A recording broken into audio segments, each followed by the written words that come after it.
याच्यामध्ये आम्ही सहभागी होण्याचा काही प्रश्न येत नाही. आम्ही काही मराठीच्या विरोधात नाही किंवा काही नाही आहे की बाबा मराठीच्या विरोधात आम्ही आहोत. ठीक आहे, हिंदी भाषा आज आपल्याला संपूर्ण जगाला देशाला माहिती आहे की बऱ्याचशा ठिकाणी काही लोकांना इंग्लिश येत नाही, त्यावेळेला हिंदी बोललं जातं. मराठी भाषा ही आपली इतर राज्यामध्ये किती बोलली जाते काय हे आपल्याला सगळ्यांना कल्पना आहे, परंतु सक्ती म्हणून नाही. मुलांना हिंदी यावं, इंग्लिश यावं, मराठी तर आपण आहोतच. ह्या माध्यमातून थोडं आता ठीक आहे, इतर काय राजकीय लोक जो काय मोर्चा आणत आहेत किंवा काय, हे आता त्यांची स्थिती, परिस्थिती, वस्तुस्थिती ही आपल्या सगळ्यांना कल्पना आहे. त्या खोलामध्ये न जाणं बरं योग्य आहे. त्यांनी मोर्चा आणू द्या, त्याचं निरसन करणं, त्याच्या समस्या दूर करणं हे आपले मुख्यमंत्री, दोन्ही उपमुख्यमंत्री आणि आम्ही सगळी मंडळी त्याला तयार आहोत. या निमित्तानं ते ठाकरे बंधू एकत्र येत आहेत.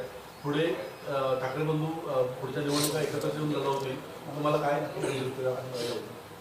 राजकारण आहे, राजकारणामध्ये आणि खेळामध्ये कधी कोण उलटं पालटं होईल ते सांगू शकत नाही. सकाळचा माणूस दुपारी कुठं असेल, दुपारचा संध्याकाळी कुठं असेल, हे आज तरी तुम्ही आम्ही कोण सांगू शकत नाही, अगदी तज्ज्ञ असले तरी.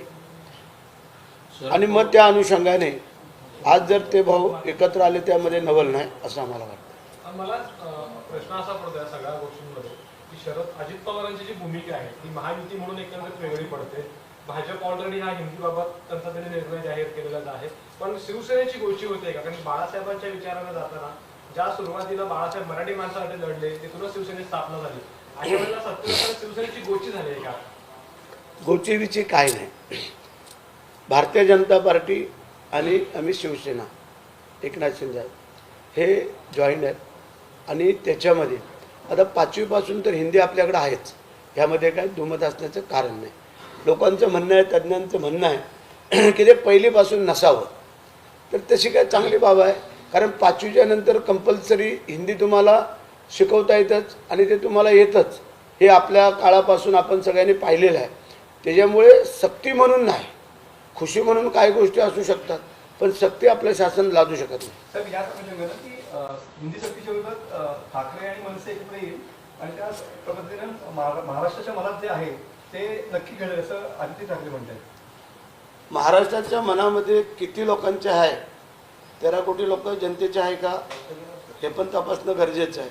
आज 13 कोटी जनता जर त्यांच्या मताची समज असते तर त्यांचे बरेचसे आमदार निवडून आले असते, सत्ता आले असते, पण तसं नाही आहे. लक्षात आलं का? बाळासाहेबांचा काळ हा वेगळा होता आणि आत्ताचा काळ हा वेगळा आहे. त्याच्यामुळे ते एकत्र आले आणि अलग राहिले तरी आमच्या महायुतीला काही फरक पडेल असं मला नाही वाटतं.